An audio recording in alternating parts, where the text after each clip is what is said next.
Uyg'ur yozuvchisi Jaloliddin Bahronning Şinjan Xalq nashriyati tarafidan nashr qilingan Omad va Ofat nomli romani. Bu roman Belqut shirkatida ovozga ilinib, Belqut to'rida anlatildi.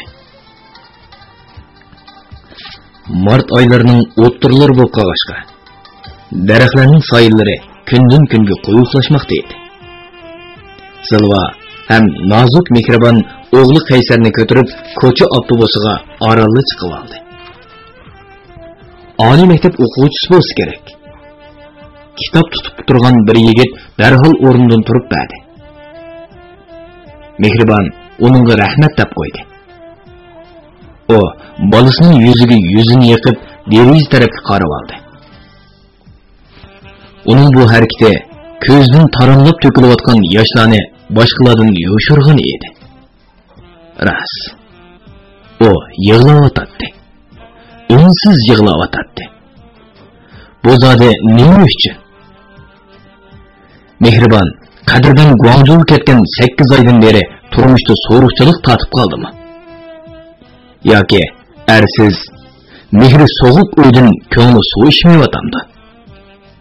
Yo'q. O qiyinchilik tartib qolgani yo'q. Qadrdan uningga yetib oshqudek pul qoldirdi.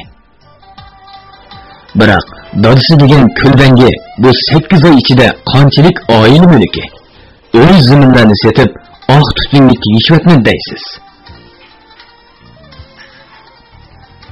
Do'stlik rayonidagi aholilar mahallari bir tutash hukumat tarafidan setib olinib, cho'ng bozor maydoniga o'zgartirildi. Uy zamin egallariga o'xshamagan darajada pul berildi. Ularning ko'plari tovar binolardan uy setib oldi. Belqut xazinasi. Yana ba'zilari zamin setib olib uy soldi. Abu Bakrning qo'ng passa put batmaydigan, put passa bosh batmaydigan kataktek uyiga 80 ming so'm berildi. Shahar sirtliroq silingan tovar binolardan kichik 3 eg'iz, cho'ng 2 eg'izlik bir yurish uylarni 60-70 ming so'mga setib olib bo'ladi. Lekin Abu Bakr pulni ko'ribla ko'zi qizardi. Yekenköl aholilar rayonidan burunqi o'z zamindan kona ham kichik 2 eg'izlik uyni 30 ming so'mga setib oldi. Qolgan 50 ming so'm pul 2 oy chekishga oromli yetdi. Endilikda o'y xiyoli qadrdan kep bo'g'icha. Uning uy mulki ham uyini setib pulini yanchiqqa selishdi qolgan Abu Bakr qizi Mehribonga hujumni boshladi. O o'zining qo'ri joyining pulini chekib tugatayotgandan keyin kundalik tamokining pulini tepish uchun orlab kavobchilik qiladi. Bunday chog'larda u qizining uyida qo'nib qoladi. Yekenkul aholilar rayoniga 3 avtobus alınışib oxirgi bekatga borardi. O yerdan yana yarım soatlik piyoda minishga to'g'ri keladi. Abu Bakr do'stlikdagi uyda bir necha qatim qo'nish jarayonida qizining ko'ktat, go'sht ilishga yoki bolasini doktorxonaga ko'rsatishga menishni kutib, o'rnidan turmay yotadi. Qizi chiqib ketgan hamon uyda qo'lga ilg'udek, puliga yarg'udek narsalarni achqib sotadi. Hozir mehmonxona uy, o'jirlar barg'in sir shalansib, qanot quyruqi qirqib etilgan kaptarga o'xshab qoldi. Yaponiyaning 35 diyumlik televizori, 2 yangratqi, issiq ham sovuq havo tangshigish, karvatlarga yepilgan Turkiya adiyollari, divan, dastalangan chamadan, ishkaplarning ustidagi chat arul to'rlari, tamga tortilgan gelamlar oq tamakining tutuniga aylanib yo'qoldi. Ularning ba'zilarini o'g'irlikcha achqib sotdi. Ba'zilarini xumor rasona tutib ketganda qizi Mehribonni urib yiqitib yetib yoki chaydo tanglab elib chiqib ketdi. O'tgan hafta aholi komitetidan bolalarga mudofaa o'qili urush uqtirishni chiqardi. Mehribon Qaysarga o'qil urdirib qaytib kelganda mehmonxona poliga selingan Xanjuning 8 metr uzunlikdagi qapartma gullik yeşil gilam yo'q turadi. Hozir mehmonxonada faqat 12 ming so'mlik bo'lg'ir divan bilan derizlardagi ket'al pardalarli qoldi. Divanlar 3 kishlikdan 2 dona, 1 kishlikdan 4 dona va cho'ng aynak sharalar ig'ir ham kelangsiz bo'lganligi uchun qilib qoldi. Bo'lmasa, uning topsini to'rpanga so'rayotgan bo'ladi. Mehribon yig'ladi. Qaqshidi. Yelindi. Yonverdi. U to'kkan hasratlik yoshlarni, shamu saharlarda urgan zorlarni, noli pig'onlarni agar tosh olmagan bo'lsa, uni chak yerilgan yoki yumshab sinibdek bo'lib ketgan bo'lar edi. Lekin xirvin chekkan odam bu dunyoda hech nimaga o'xshatqil bo'lmaydigan yuraksiz, vijdonsiz, g'urursiz, imonsiz, yesiyatsiz yovuz maxluqqa o'xshab qoladi ekan.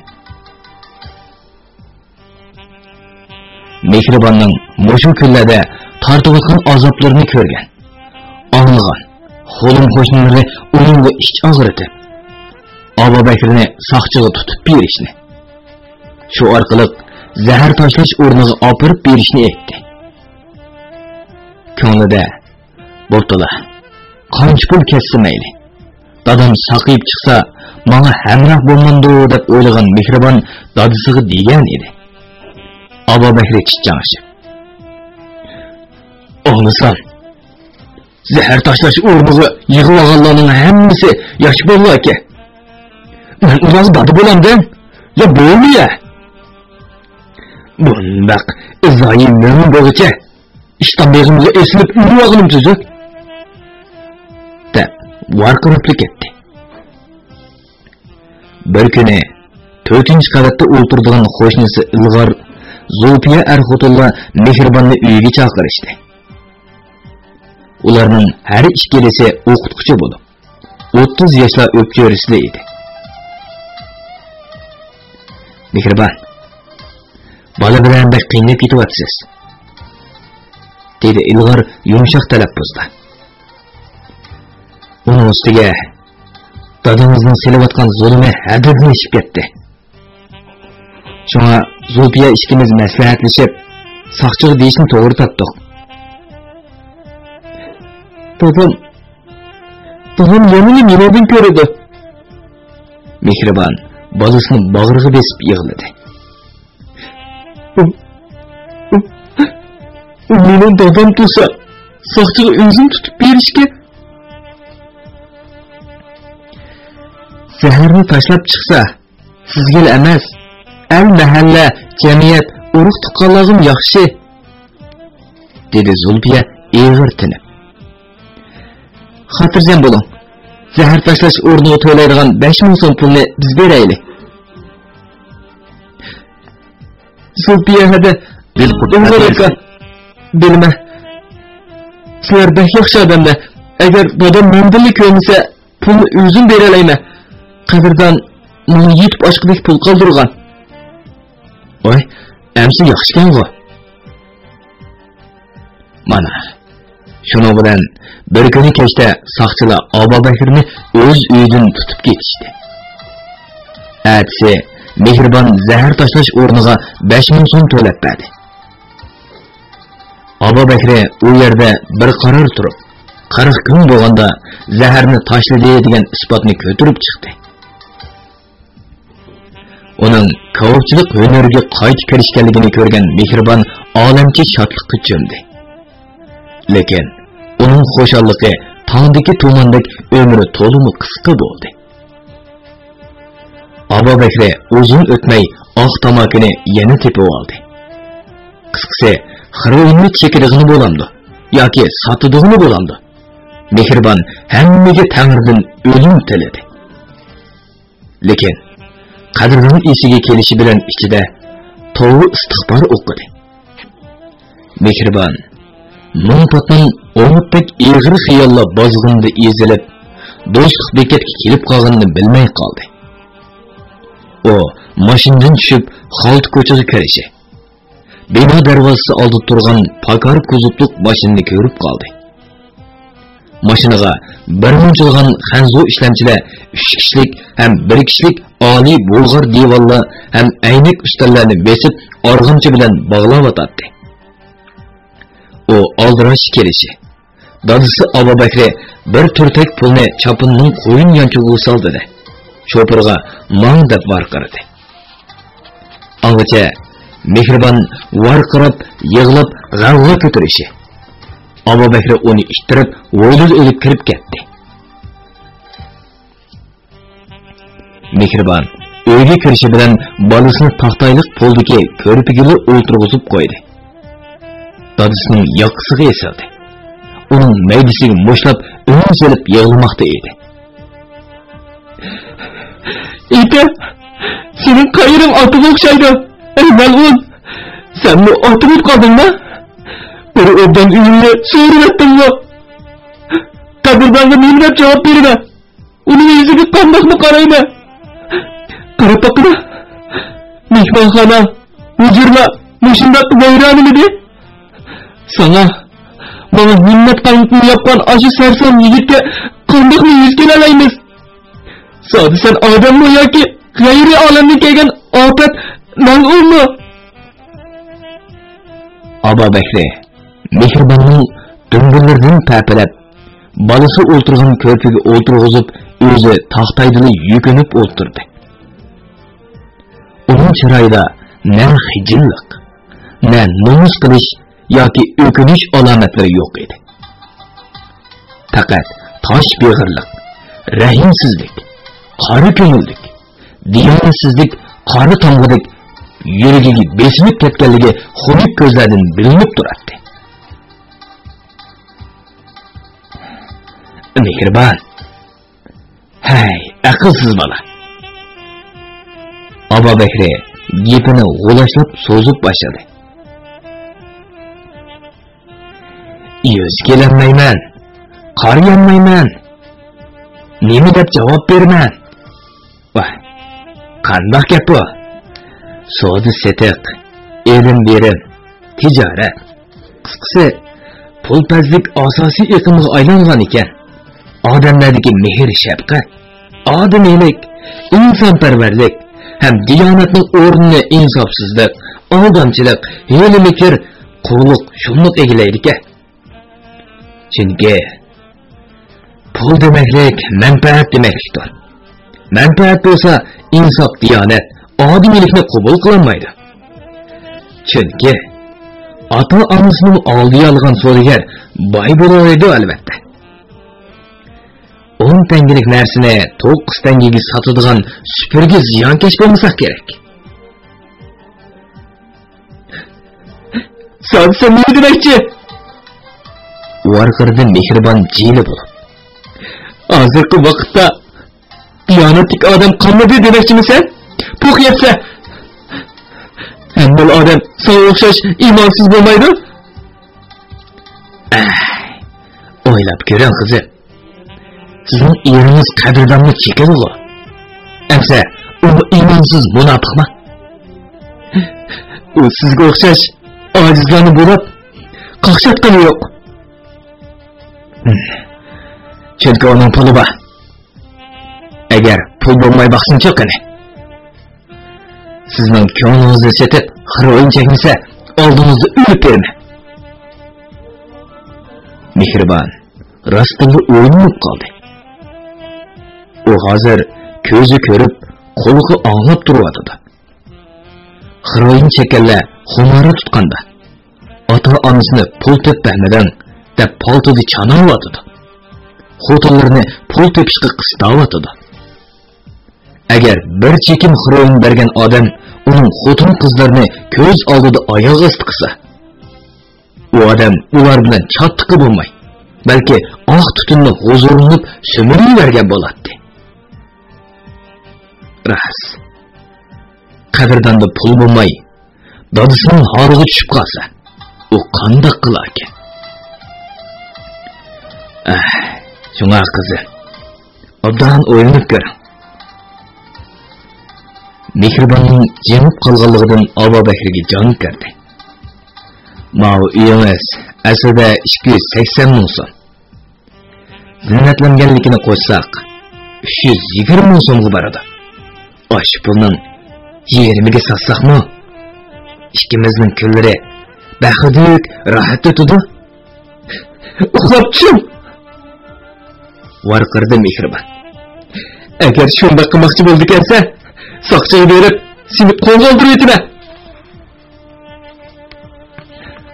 "Bundoq bormaslikni siz hargiz qamashtirolmaysiz." Abo Bakri rost gapni qilgan edi. "Siz voy qadrdon deb ulug'lagan ashu odam kim bo'ladi?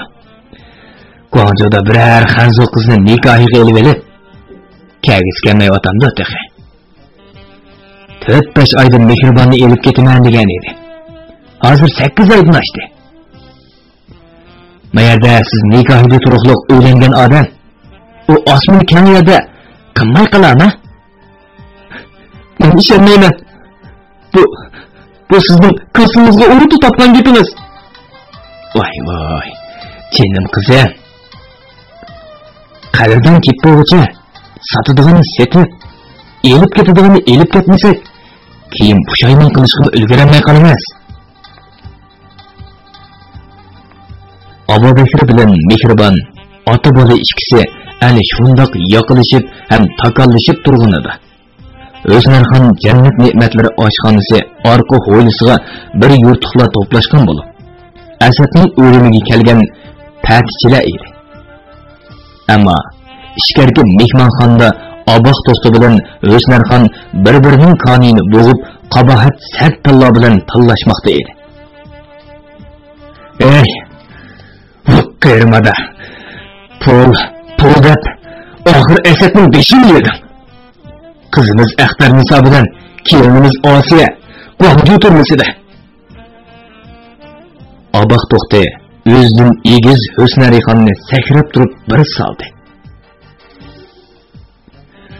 200 ming so'mni bermaslikning qozini esib, qadrdonni turmush o'tmoqchi bo'ldi. Yerdan ayirgan Zulay Xiroyonga berilib, bir teri bir ustixon bo'lib qoldi. Endi taqon qildingmi? Shuncha. "Ey, ko'ngilda o't kuyadigan ho'ja qiz. Pul deb yomon qilibdimi?" O'smarxon erining yuziga shaloqqida tikirdi. "Ashu men topgan pullarni yosh bolalarga xashlab, qiyishib turgan yerlaring aram topganda, belining ostiga suv qashlangan zaypadan döndün. Ey, kalının pişmagan endamisi, ekini çelip içidigan ilişini demem. Qadrdonni yo'qitaman deb, o'g'limni, qizimni, kelinimni yo'qitib, Zulaydin ayirmish oldi turibsa, shuni tegi yetamidimi? Qadrdon, unda qozonga mundaqcha mo'ystab, o'pganni ichimdan qiqilayotgan bo'lsa. Bas. O'smarxon bu tarafini ajab o'ylamabdi. Qadrdon burunli Axtar Nisoning uyini nima ish qilganligini bilib bo'lgan. Hatto keyincha Xiroyni sotqizgan mojan emas, balki parda orqasida kimning tezgin siyirib turganligini his qilgan. Shunga uni bu qatim o'ch olmadi deb kim aytolmaydi? Chunki hozir u Guangzhou do'si. Hep qadrdon, hep bir qo'shiq qilingni ishmisan, O'smarxon bo'lmay ketay. Mehmonxona uyining eshigi g'ichildab ochilishi. O'smarxon bilan Aboq do'stining qo'llari bo'shab, uy o'tirsida xo'shlashmagan mehmondek o'rtirib qolishdi. Bayatdan beri dalon uyda hamma gaplarni anglab turgan Helimjon Aboq bo'shig'ida paydo bo'ldi. Aboqqa, O'smarxon acha, dedi Helimjon Aboq ochiqlangan alpozda. Yo'g'ichilar keldi. meyitni soğanmakçı. Dağız, çelek, sopun da yarlap bəsile. Andan kepellik dığın xotulla saklap oturuşudu. Xəslərini etpəgən bolsula. Boladı yürümcəm bana. Ben hüne çıkay. Hüne çıktım. O'smirxon o'ylig'i chiqish bilan voy qontim bolam, shehid ketgan bolam deb varqirg'incha yig'ini boshlab. O beliga oq pota bog'lab, uzun oq toki yog'lig'ining ustidan beshini tishlab, o'yli o'tirsida aylanib yig'lab yurgan qizini quchoqlamoqchi bo'lib edi. Zulay uni ittirib etdi. "Hop beshingni yeydigan qog'dun er sarani?" O'smirxon g'o'tildab yig'isini davomlashtirgunicha chang durmay hujra uyga kirib ketdi. Ammo meyit kepallikka ilinib tavutga silinganda Zulay tavutni quchoqlab qo'yib bermadi.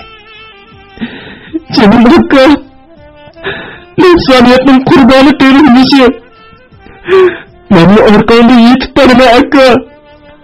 İkimiz onsiz dunyoda birga yashaylik. Aka, onaning umriga nima qolgandi aka?" Dunyoda xiroyin chekkichidan biri kelmaydi. Buni bir sir yaxshi bo'lgani. Chunki odamlarni qoqishtiradigan, jamiyatga xavf, davlatga yuk, ota-onaga azob ekeladigan mundaq mahsulotning boridan yo'qi yaxshi. Shundaqmi deymiz. Lekin ba'zi fojialarga ko'ngilning chidamig'i bak tasgan. Asadning 40 nazarsi berilgan kuni qo'rsqidagi 8 oylik bo'lgan bolasini o'zi bilan birga elib Zulay olamdan o'tdi. O o'quvning o'rnidan sirt ko'p urib ketib qolgan edi. Afsus. Bir oy ta'xir qilgan bo'lsa, qo'rsqidagi bola kunning seyrini ko'rib hayot qolgan bo'lar edi. Lekin Zulay bolasining bu dunyodagi azob uqubatlar iskangisida qiynalishini, xorliq, zarliqda qilishni xohlamaganmi nima? Yuragiga toshni qo'yib, bolasiga rahim shafqat qilmagan edi. Zulay yerlikka qo'yilgan shu kuni mehribon bir ko'zi yosh, bir ko'zi qon holda ilg'or bilan Zulfiyaning uyida bolasini quchoqlab yig'lab o'tirardi. Uning o'g'li Qaysarga qizil chiqib, ona bolalar saqsin saqlash doktorxonasining bolnisida yetib qolgani bir hafta bo'lgan edi. O bugun doktorxonadan chiqib uyni to'nolmay qoldi. Mehmonxona Aydınlı balkonlardaki en ahırki teverrük chet el yepek perdelerining hech qaysisi yo'q. Mehriban hujra uyga kirib, beshi aylanib tong'i yo'nib qoldi. Chunki oliy darajalik xush kishlik karvat, uning ustidagi tovar yotgan, yepek ko'rib edi. Qimmat baholiq mamux yostiqlar yo'q bo'lib qolmay. Aynik ishkaplar ichidagi nafs xristal buyumlari yo'q edi. Qisqasi, uy ko'chib ketgan odamning uyiga o'xshab qolgan edi.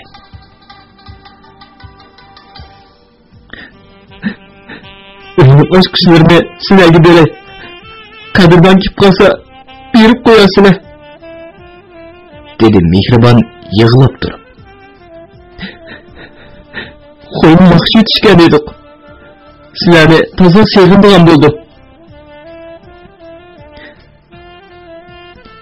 Patlat kelib turing. Zulfiya mehribonning beshini siladi. Hozir bu uyda hech narsa qolmadimi? Chaygo, pichoq, desha, chiniq qilsa, xazinasi, tuz qatisi degandek oshxona saramjonlari qoldi. Orliqda kelib ketma.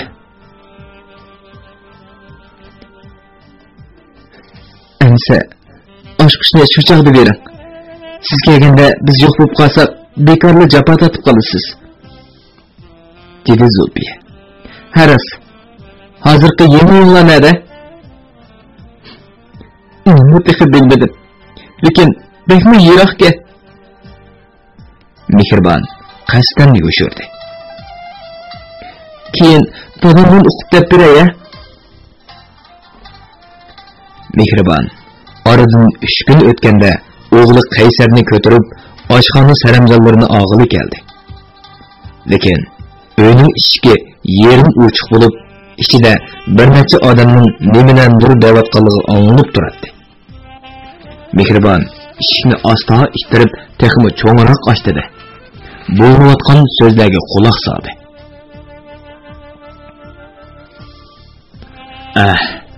O'g'limning xizmat o'rniga yiroq bo'lib qolganligi uchun bu Abu Bakrning ovozi edi. Boshqa yerdan o'yib ko'chib ketdik. Bo'lmasa bu o'ylar cho'ng, ozoda ham ko'rkam zinnatlangan edi. O'ylar haqiqatan milliy posunda selingan ekan. Bizga yaradi, dedi xirqirab chiqadigan bir ovoz. Öy xitini ko'rib chiqib bo'larmiki? Öy xiti Abu Bakr chandurdi. Nima xat bu? Oy, öy setib oluvchiga berilgan Jumhur Xalq Jumhuriyati öy igdorlik huquqi guvohnomasi-chi? O xat xat emas. Qizil tashliq cho'ng kinishka. Uning ko'chish jarayonida nalar qoldikin ta?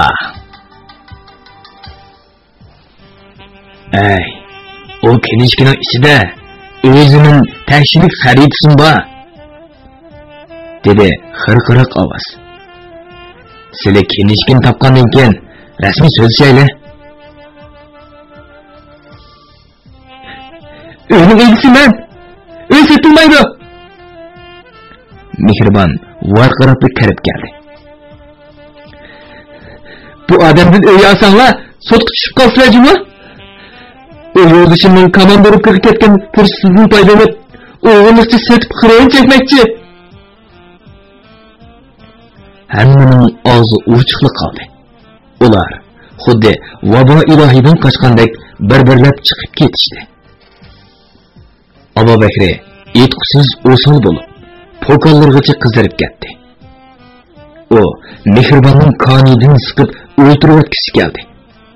Shundaqdimi, o bu 5 eg'iz uyga vakil bo'lib, hali ham cho'ng hujra uyning bulung'ida turgan bexatarlik po'lat sanduqqa qaradi. Abu Bakrning tuniginkidek esib turibdi.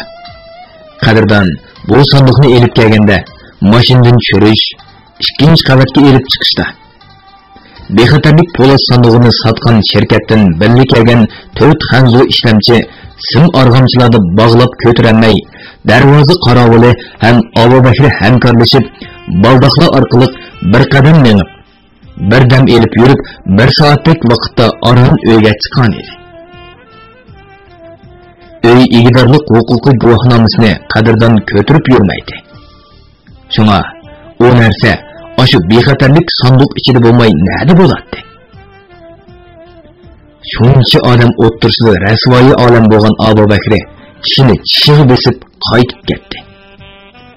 Chunki o bexatarlik sanduqning ochqichining qayerda ekanligini ham maxfiy nomerlarini Mehribon biladi deb ishonadi. Ammo kechincha yalvurib, yig'lab qaqshab, dunyodagi hamma tatli gaplarni qilib Aşkışının Mehribonda emasligiga ko'zi yetgan Abu Bakr ertasi atiganda noshtiqibla oldirab maqdi. Uning ko'nglining yanada bexatarlik sanduqda ekanligini obdan bilgan Mehribon o'g'lini qo'shnisining qiziga ochiqib berib, ularga pechene, shokolad, muzqaymoq degandek narsalarni elib berdi. Ko'cha avtobusi bilan do'stlikdagi uyiga qarab maqdi. 3 avtobus almashgan Mehribon birer soat o'tkirisida mehr issiq xolt ko'chaga kirib keldi. O oiliklar binosining 2-qavatiga putining uchida dasab chiqib kelgicha o'zining uyidan kelayotgan dang-dung ovozlarni anglab turdi. Bu ovoz uzilmay dang'illab turg'ashqa Mehribonning eshik qulupni echib kirganligini ham uning hujra eshigiga yo'lib qarab turganligini Abu Bakr sezmay turardi.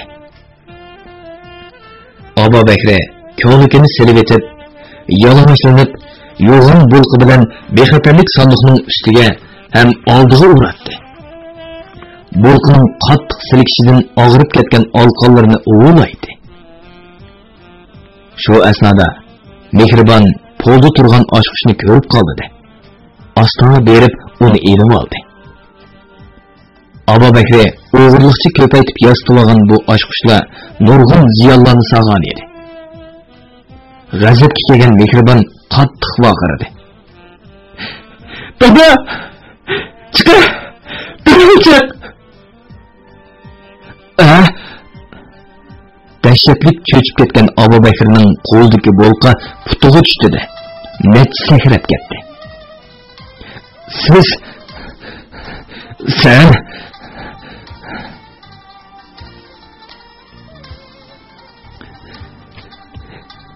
darvoza qaraldini uydagi dang'ildigan ovozni anglab soqchiga telefon beribdi. Rasma?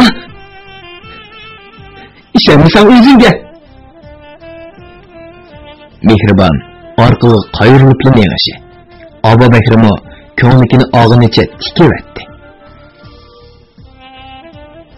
Dodisidagi oshqushni qo'liga tushirib, ko'ngli taskin topgan Mehribon shu kuni ilg'or Zulfiyalarning uyiga kirib, har ikkala oshqushni ularga topshirdi. Ham ichiga to'shib ketgan dardlarini to'kib, bo'ldi degicha yig'lab, ishqorni bo'shitib oldi. Endi 16 yoshning qarshisida olgan kichik bir notuvonning ozg'ini umrda ko'rgan kunlarini anglagan ilg'or beshini chayqab xayrixohlik qildi. Zulfiya bo'lsa, Mehribon bilan tang yosh to'kdi.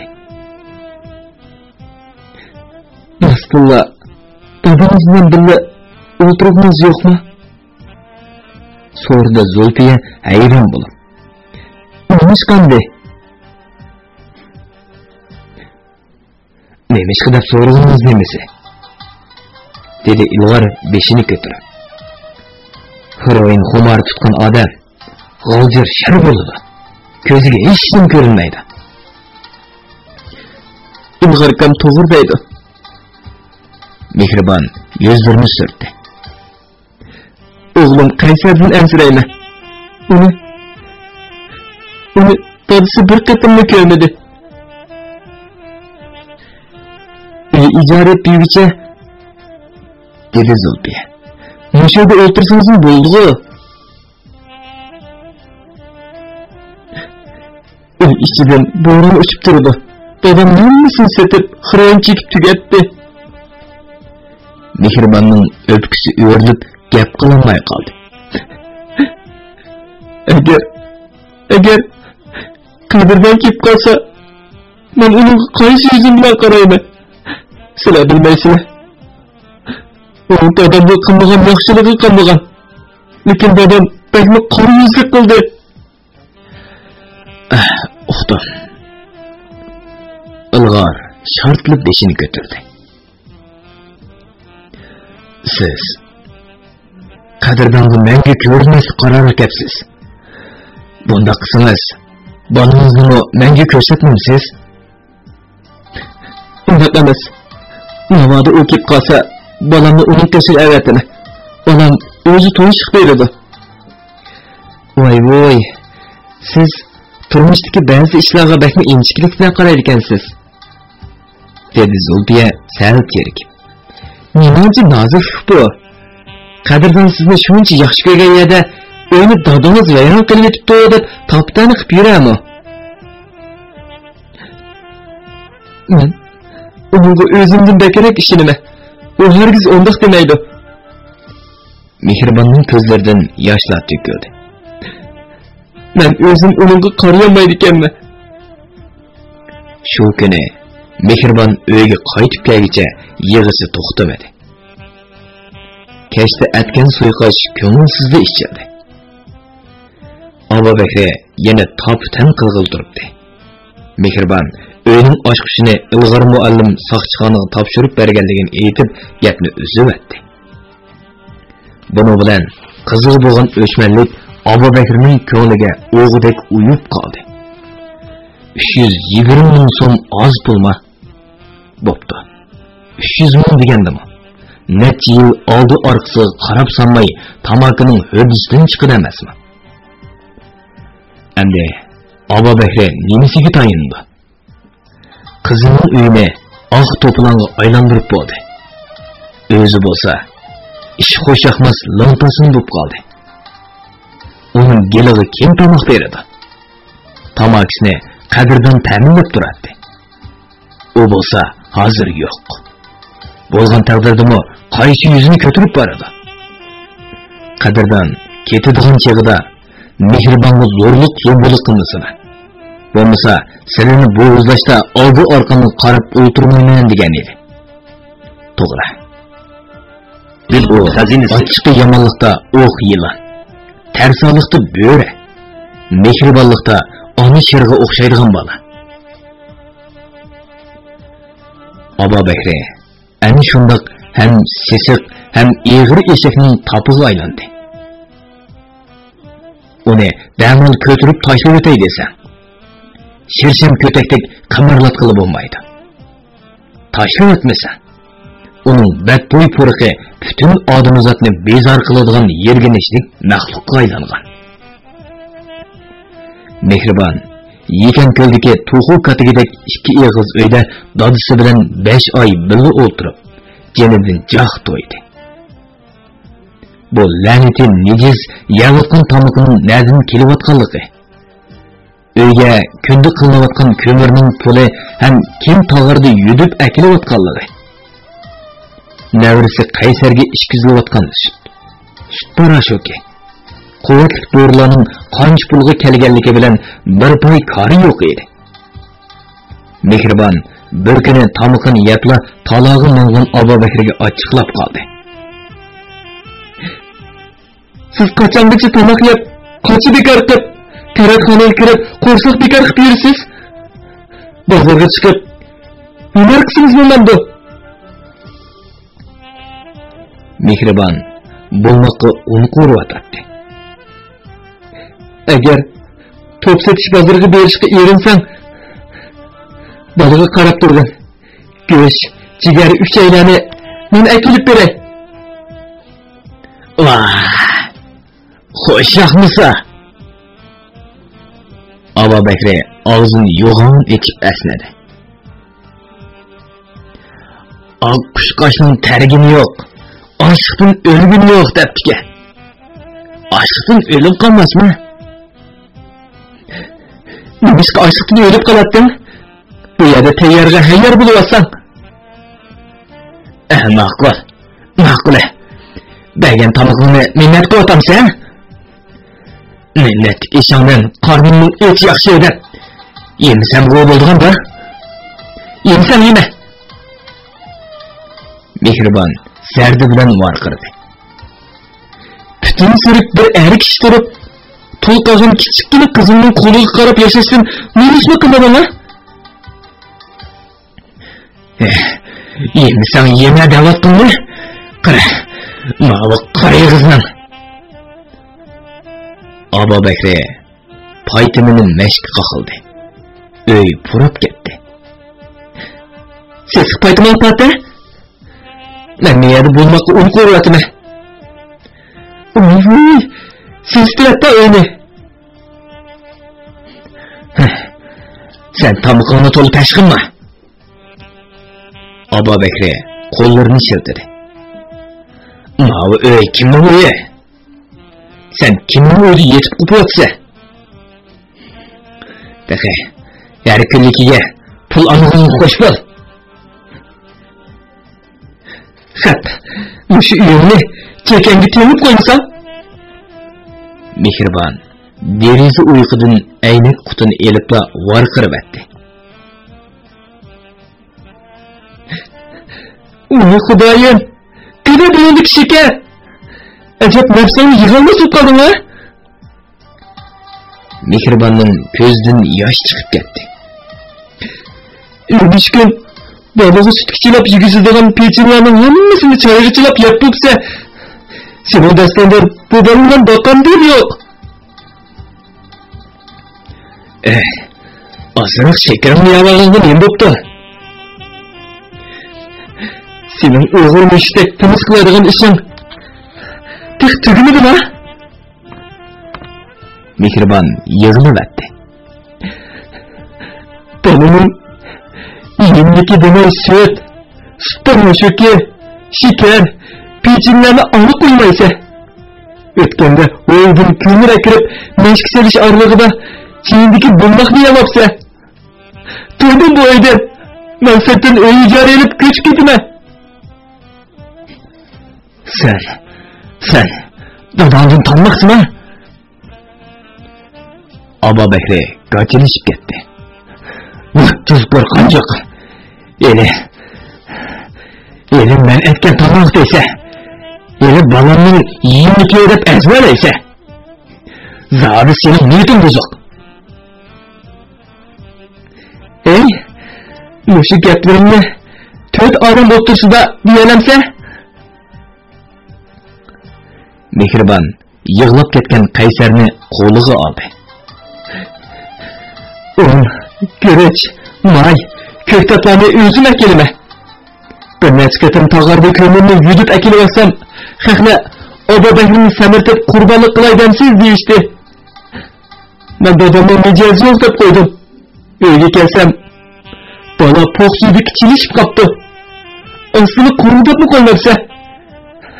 Senin bana poqun boğru dep kaldı mı? Körüm, bu ayını. Ulan boşandak senin, menin yedim üstündeydiğin atı balılar mıydı? Yo'q. Bir-birini so'zlab, tarki hurmat bo'ladigan ishlarni qilmay, pardishib ichida yashab kelganlaydi. Hayhat. Xroin degan bu bir nimaning iflosligi chekkan odam bilan cheklanmay, ota-onalar bilan bolalar, er bilan xotin, qarindoshlar bilan qarindoshlar, qisqasi tuqqanlar, yavru birodarlar, yaqin do'stlar, jamiyat, qo'nim qo'shnilar o'tirsidagi izzat, hurmat, inoqlik, do'stlik, tuqqanchilik, mehr muhabbatlarni ko'ydirib, kul qilib, uning o'rniga kushandilik urug'larini chachidi ekan. Qattiq qora so'g'uqlar boshlandi. 12-oyning oxiri bo'lib qolgan bo'lsa-mu, Mehribon bolasini qalin yegib, ijara uy izlab chiqdi. O, mahalla ko'chalarni aylanib, garchi yerlik uy bo'lsa-mu, lekin parvoylik bir eg'iz uyni topdi. Mehribonning bolasi bilan yolg'izligi, o'shiqchi qalayonqonning yo'qligini ko'zda tutgan to'l xotin xo'jayin qishda par puli bilan oyligi 220 so'm, par to'xtaganda 150 so'mdan kelishdi. Mehribon qadrdan qoldirgan 30 ming so'mni tug'utida doktorxonaga ishlatdi. Ham bolaga quvvatlik narsalarni yegizib, uy xarajatiga tejab xashlab, bir yildan o'shiq vaqt ichida 8 ming so'm tugagan edi. Martning o'ttirlarida Guangzhoudan kelgan Munirdan yana 10 ming so'm akilib berdi. Shunga Mehribon bankadagi 22 ming so'mga tegmay, 10 ming so'mning 2 ming so'mni qishib kirgandan beri xashlab kelyotdi. Shundaqdimi, yanada dadisidan ansirabli turadi. Shunga o davomli tatliq turum, choy, to'z oldigan do'konning xo'jayini oppoq soqol Abdursul hojiga 7 ming so'mni saqlab berishga berdi. Ahli ilmlik, diyonatlik bu zot sharm hayolik Mehribonga bakmi xayrixohlik qildi. Davomli Xudoyim orzu armonlaringizga yetkazgay deb tilaklarni duolarda izhor qiladi. O'g'li Qaysar 1 yoshdan oshgan rosa so'g'uq kunlarning birida ozg'ina narsa keraklarini uchchaqli qorlig'i bosgan Mehribon ijaraga olgan yangi uyga ko'chib ketdi. Uning ko'chishidan xabarsiz qolgan Abu Bakri bir necha kun izlab derikini ololmadi. Beliqut şirketida ovozga ilinib, Beliqut to'rida anglatilayotgan Uyg'ur yozuvchisi Jaloliddin Bahramning Xinjiang xalq nashriyoti tarafidan nashr qilingan Omad va Ofat nomli romanini bugun mushargacha anglatdik. Davomini atidagi anglitishimizda davomli anglatamiz. Bu roman Xinjiangning har qaysi joylaridagi Xinhua kitobxonalarida sotildi. Do'stlarning setib edib, saqlab qo'yishni tavsiya qilamiz.